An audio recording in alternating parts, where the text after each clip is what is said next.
and happy Tuesday, everybody. We are here in For the Love of Dragons, going live like we do every Tuesday, and had an interesting question this week. So we're going to talk about Phoenix energy and how the Phoenix is connected to dragons and a little bit more about it. One of our readers, I posted a question yesterday in the group asking, we've got a lot of new dragons in the group. What do you want to know? What you're starting to work with dragons, you're trying to learn, you're coming this group. Perfect place to start experimenting, start sharing what you're experiencing, and figure out, like, is this real? What is anybody else having these experiences? Am I crazy? No, you're not. So that's the great thing about this group and the ability to come together and share that and have a guide who is a dragon who can help you understand more and get more out of it and get more out of the book, or even help you find the book. If you want a guidebook to work with them, the Dragon Within at dragonwithin.com. It's got all the tools you need, be it guided meditations, the oracle deck, lots of different things in the layer as far as pendants or plushies or things that bring that energy around you. There's a reason that all of those are chosen to be in the layer, and I know the pendants in particular that are all custom pieces that are beautiful stones wrapped with a dragon, and creating a beautiful piece that I'm usually wearing one of them because I have a couple that were drawn directly to me, but I knew when I bought them that they were for specific people. So eventually someone will see those and know, like, oh, that's my match, that's my energy. And each time I bring one up, there's been a couple in the last few weeks that have started talking to me that morning, said, look, you need to bring us onto Instagram, or you need to bring me up into someone's attention because my match is close by. I need them to see me because I'm ready to go home. So it's been neat because those have found their homes right away, like within that 24-hour period of somebody seeing it. So always super exciting to see that lineup happen.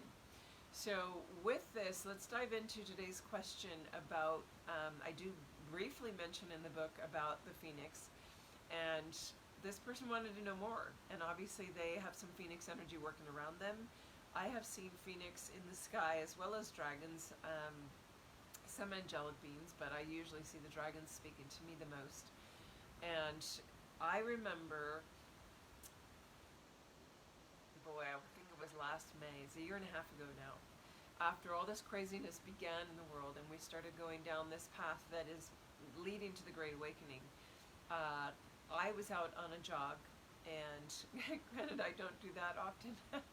It wasn't a year that jogging grabbed me, so it was short-lived, but I was going along and I had this really profound moment, and it stuck with me, as those profound moments do, where I felt something in my heart saying, look up to the sky. So I actually stopped and started walking and looked up, and I had a dragon and a phoenix both present in the sky above me. And then I had this really powerful visual come in. As most of you know, I'm a psychic medium, and I have claircognizance and clairvoyance as my primary and secondary.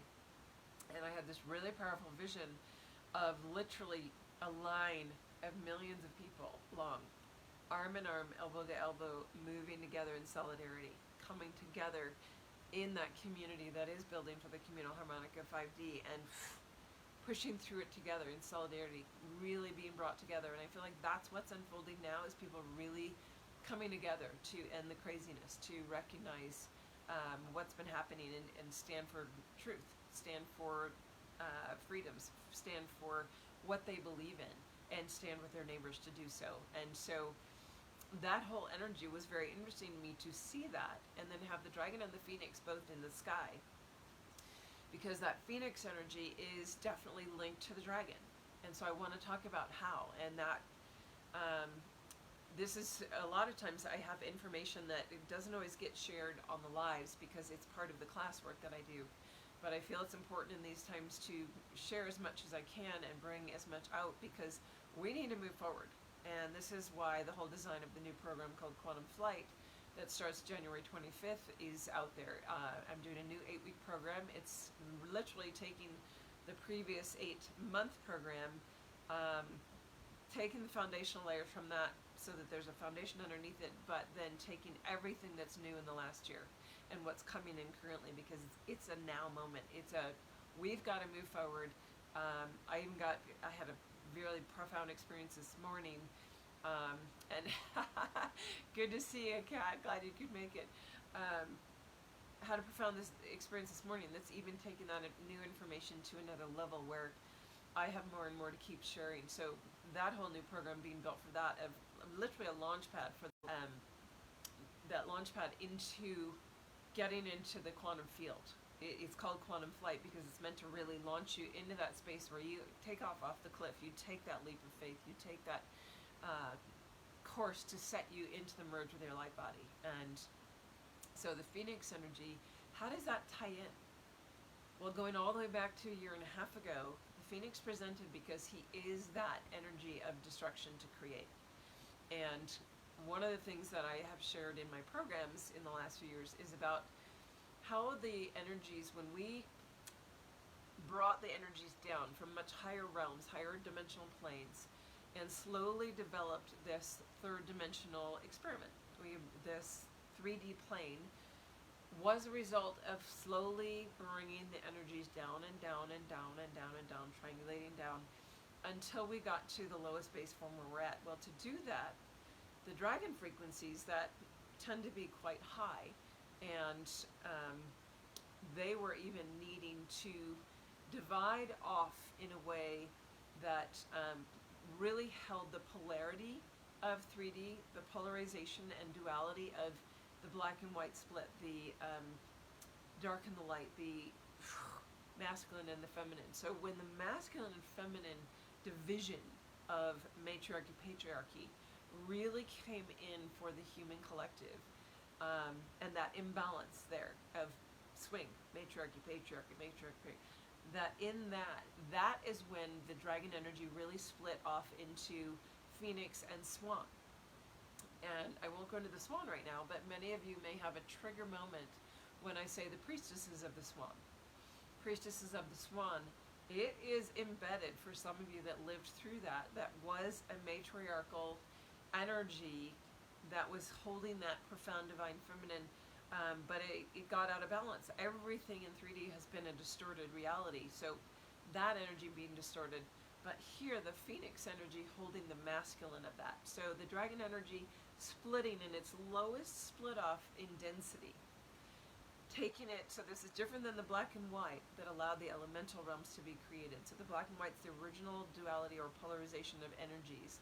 But then dropping down for the collective of humanity to actually split into masculine and feminine as two separate energies, as two separate fields. Because anything above black and white and above, it goes into androgynous. And I would say actually from crystal and above, where they still maintain, all the dragons still maintain a masculine and feminine, perfectly androgynous merge, a unified state of being, even if they present with their masculine or feminine characteristic for you to work with them, because there's specific energies within their masculine or feminine template that they need to present with you so that you can receive it, or that's actually what they're working with you on. So those higher beings have the ability to do that. Down here, the lowest energies, the masculine and feminine split between the Phoenix and the Swan, that Phoenix energy was about that really staunch masculine. It's about power, it's about destruction and force. How did that energy get used on the planet? The patriarchal swings, where the masculine has been so distorted and out of balance, brought about all the empires, all the warring, all the I've got to control, I've got to dominate, I've got to take over the world type of energy. It is very different from the feminine skew of it, but the energy of that masculine going in, that's the Phoenix. That's the downside of the Phoenix, I would say. That's the darker aspect of the Phoenix that brings in and wants to hold this. So it does hold, and look at the Phoenix energy. It's got that fire, right? It's got the fire energy. It's got I use the gold dragon here because I don't have a sun dragon. I really felt the sun dragon's presence more with it, but I didn't have a sun dragon canvas handy. So I've got the gold dragon representing that, and we can use this guy to be holding the sun dragon energy. But that template of fire and sun and power, that is the Phoenix energy, and it's meant to destroy to create. What is that? That's a perfect polarization. You have to destroy to create. That's it in its truth. So if you hold the Phoenix energy in its highest merged format within itself, it has that paradox. It has both sides of the coin of, wow, I'm going to destroy to create. I want to create, but at first I have to flame it. I have to torch it. I have to get it out of here.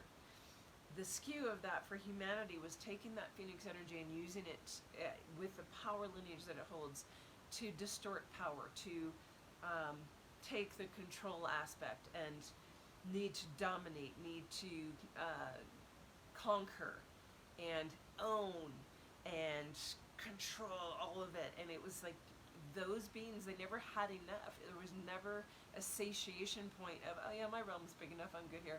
No, there was always a need to, oh, let's go bigger. We've got this, well, let's go bigger. I've got all this, let's go bigger. That's a very big, even still, distorted masculine energy of more is better, right? How many masculine fields, whether they're a man or a woman, how many masculine energies do you know in your family or friends or circle that still like that? Well, more is better. More is better. Bigger is better.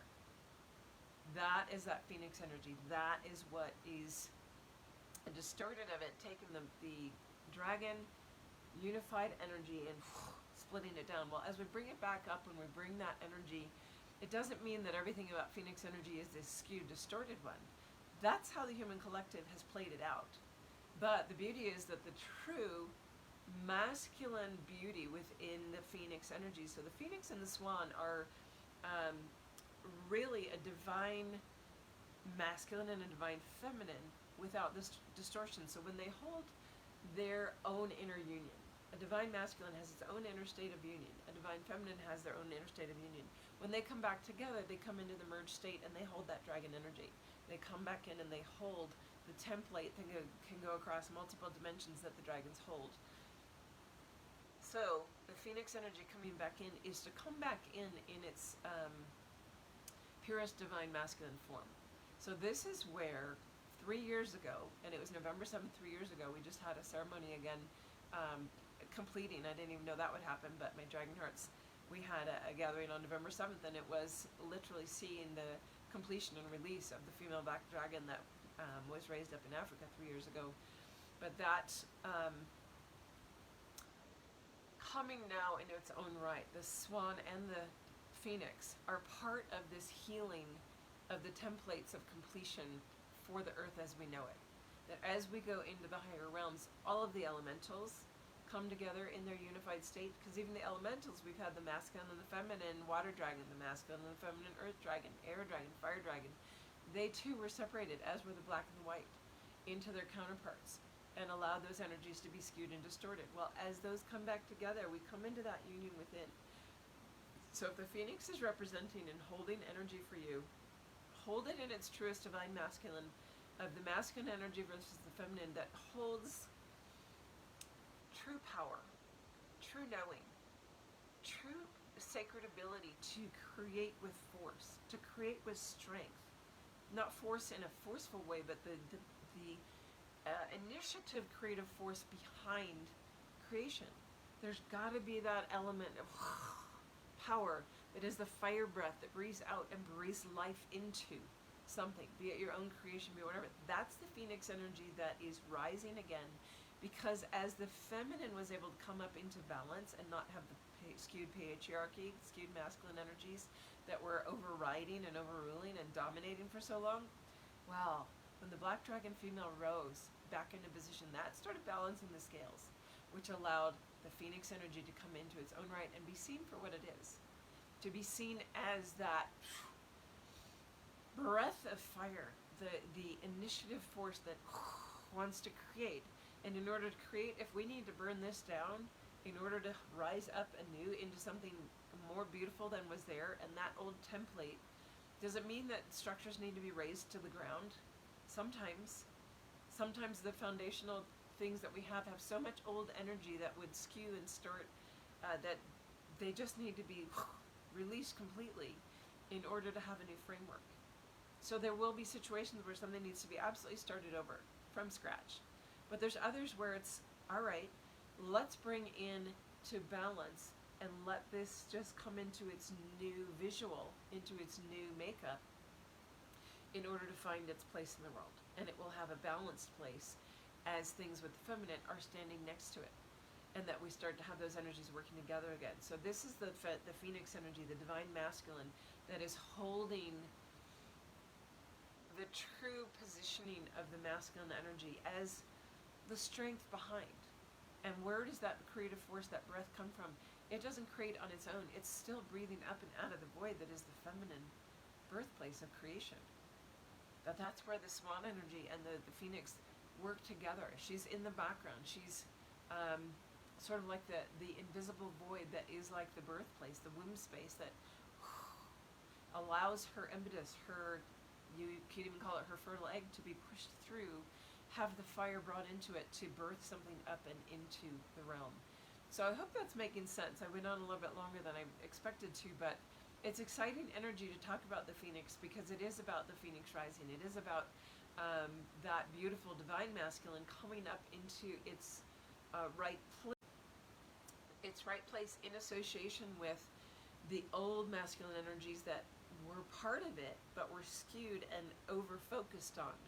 That we bring those into alignment within that, and then the true masculine energy holds that phoenix. And so if you're seeing phoenix around you, feeling it, I know for me, I've got phoenix in my life every day, because in 2008, in preparation for this time, I had been working with a being for 4 years in meditation, who finally decided to come through it. And at 42 years old, I got pregnant with a phoenix.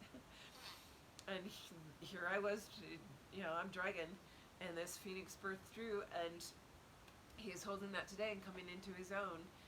Now, as we come into this time, I can see him coming in, and he's always had that destroy to create energy. He holds that masculine framework, and he was the divine masculine energy that in meditations for 4 years I worked with, who would just stand and hold presence around my feminine it was like bringing balance into my sphere, and it was such a gift. And then actually physically coming to bring that balance into my sphere in a way that I never expected. And it's such a powerful, beautiful energy. So to have that energy around me all the time, granted, it's hard to work with fire energy. It can be very, it burns things. It's fire. It lights up. It can burn when it's out of balance. But when you have that knowing and understanding of it, when you bring it into its perspective of, all right, I've got this great gift. I have the power of the sun behind me. I've got that firepower to breathe it into life. It's the breath of life of that creation. And when I work with the feminine principle underlying it, magic can be created. This is really, for me, seeing the phoenix, it's a part of us moving into the quantum realm. It's a big part, because those energies are all coalescing as part of the communal harmonic to bring us into the ability to have that creation in its balanced state. So that, for me, is what the phoenix energy holds, and I hope that was insightful or helpful. I know, Lewis, that was your question, so I'm going to make sure you're tagged in this if you're not on today. There's been so many names scrolling, I can't see them all. I'm really grateful to see you guys here. I do love talking to my dragon family, and I'm going to wish you a beautiful week. I will be here next Tuesday. All next week tends to be a Thanksgiving week or a holiday for a lot of people here in the States, so hopefully I'll see you Tuesday. If not, you can catch the replay. But if you are curious about really moving into a launch with the energies that are going on, actually this morning, as part of what I received, I was shown that I need to create a set of transmissions that go along with or trying to see the timing of them, if they go along with the 8 weeks of the quantum flight, or if they are a predecessor of preparation for it. That I'm going to be doing a series of transmissions that you may want to also be taking part in. It will be part of the quantum flight program for those that are in that. But if either of those interests you, send me a message or an email and let me know, and I'll get you on the list to be notified when I have all the information about it, so that you get it direct. But the application for the quantum flight program is out. I've actually got 7 spaces already filled, and I've only announced it 10 days ago, something like that, 2 weeks. So don't hesitate. If you have a heart pulse, call, and this is how those programs work. I set up a sphere that is the group that is meant to be coming together for it, with 2 other very powerful energy dragons. I send out a heart pulse that goes and ripples out to hit the heart space of those that are meant to be in it. So if you have a heart pull or a heart call at all when I talk about the quantum flight program, pay attention to it. Even if you're just meant to do the application process, it's a triggering process in itself to move you into your next space of growth. So take advantage of it. Let me know if you're feeling the call at all, so I can get you the information, because if those spots fill up, then you'll have missed out, and this could be the thing that really radically changes your journey and your life forward, because the programs do end up changing the way you see life, the way you live life. When you get merged into your highest self and become who you be, it's a game changer, and that's really what the whole quantum field of fifth dimensional New Earth is about. And it's not about a place that's outside of us. It's here and now, and we just open up the veil. We open up the field into our way to perceive it and be within it in a different way. That it's almost like a director that has his cameras here on something, and all of a sudden life pans out, and wow, look how much more you can see and experience. That's really what we're moving into with the quantum field and the New Earth, the fifth dimensional field. It's gonna flip everything inside out and upside down for you when you realize the truth of stuff. But it's such a beautiful place to reside, and I'm now in an impetus to get as many people there as possible, and so that's the whole design of the new program. So wishing us a beautiful week. I will see you next Tuesday. Much love to all my dragon family.